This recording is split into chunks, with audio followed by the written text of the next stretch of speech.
दिनकू दिन उत्कट हेउछि पानी समस्या।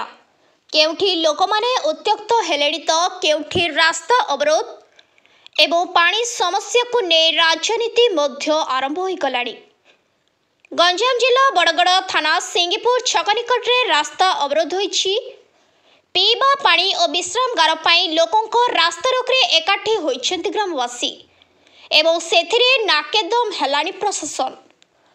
आज सिंगीपुर ग्रामर शह शह महिला और पुरुष रास्ता रे टायर चली राज्य राजपथ को अवरोध करिसंती। रास्ता रे हांडी माठिया गरा रखी महिला को आंदोलन चलिथिबा बेले अन्यपटे टायर चली विश्राम गार निर्माण करने को दाबी होइछि। फलरे उभय पटे गाड़ी चलाचल दीर्घ समय धरी बंद रहिथिला। घटनास्थल रे सोरडा बीडीओ और बड़गड़ पुलिस पहुंची उत्त्यक्त लोकों को बुझासुझा करिसंती। सूचना योग्य जे सिंगीपुर ग्राम रे जल समस्या ने बारंबार उच्च पदस्थ ऑफिसर ठारू राजनेता मानंकु गुहारी करिथिले सुधा कौनसी सुफल मिली नथिला।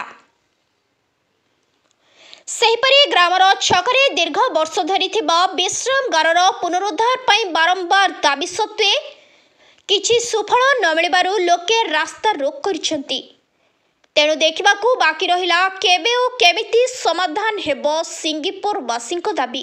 भंजनगर रु पुरुषोत्तम महापात्रंक रिपोर्ट न्यूज टुडे ओडिया। मो ना शिवानंद पात्र आमर ग्राम सिंगीपुर ग्राम बासिंदा। कौन सब समस्या थी राजरास्ता को अवरोध कर कारण है आम ग्राम छक गोटे 70 वर्ष है गोटे रेस्ट रूम थिला जहाँकि आम विश्रामगार कहवा एठिक आमर 10-12 खंड लोक डिपेंड करती से जो डिपेंड भितर 70 वर्ष भितर से घर पुनरुद्धार निमंते कार्य आसला। किछिटा व्यक्ति ताकू फ्रॉड करी निज नाम तार जालियाती करी जमीटा तांको नारे हड़प करचंदी। बट आम से घर पुनरुद्धार निमंते जिते बाहरलु सेते आमको इनफॉरमेशन आसला जे से घरटी अन्य ना रे हो जाइछि। तो जो ना रही से भद्र व्यक्ति डका जाऊ तार किसी गोटे नियमित समाधान करा जाऊ एवं आमर रेस्ट हाउस टी आमको पुनरुद्धार निमंते आवश्यक बा अधिकार दिया जाऊ। पानी रो समस्या देखो कहवा गले जल ही जीवन एवं आमर गोटे 300 घर बस्ती भितर जदि 3टी ट्यूबवेल रही आम चले समस्यार समाधान सम्मुखीन बाध्य रहा एवं कहबार आवश्यक जे यथाविधि अनुसार आमको पानी मिल जाऊ। यह हूँ आमर प्रतिवाद। प्रदीप कुमार प्रधान सिंगीपुर। आज कौन सिंगीपुर छकरे एते गुडे लोक जमा होइछन राज्य रास्ता अवरोध करछन रास्ता अवरोध करछन कोन कारण? विश्रामगार आ पानी पाए। हां केबेट में असुविधा पानी आ विश्रामगार 3 मास होला। विश्रामगार आज 2008 रु जो थिला पूर्व विश्रामगार ताकू भंगा जाइथिला रिपेयरिंग आस्तिला 2008 रु नाही। ए मझिरे 5 लाख वीडियो आमको कहले 5 लाख एप्रुवल कराई करंदु से फल रे वर्कर जहाँ मिलता गाँ वाला खोलाखोली करने भितर से आसिक पुलिस केस करी जगटा को हटनट करी मना गले।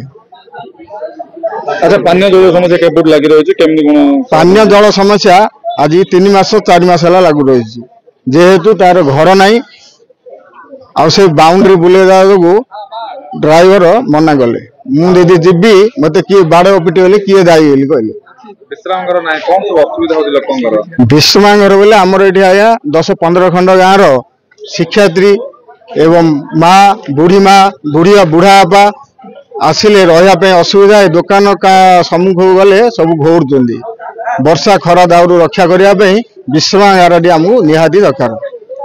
जो आंदोलन चली कौन सब निष्पत्ति हम कौन सब दाबी रही आंदोलन ये आंदोलन चली आम गाँव रघुनाथ मंदिर अच्छी से समस्त शपथ करमर ये विश्रामगार हम आम उठा।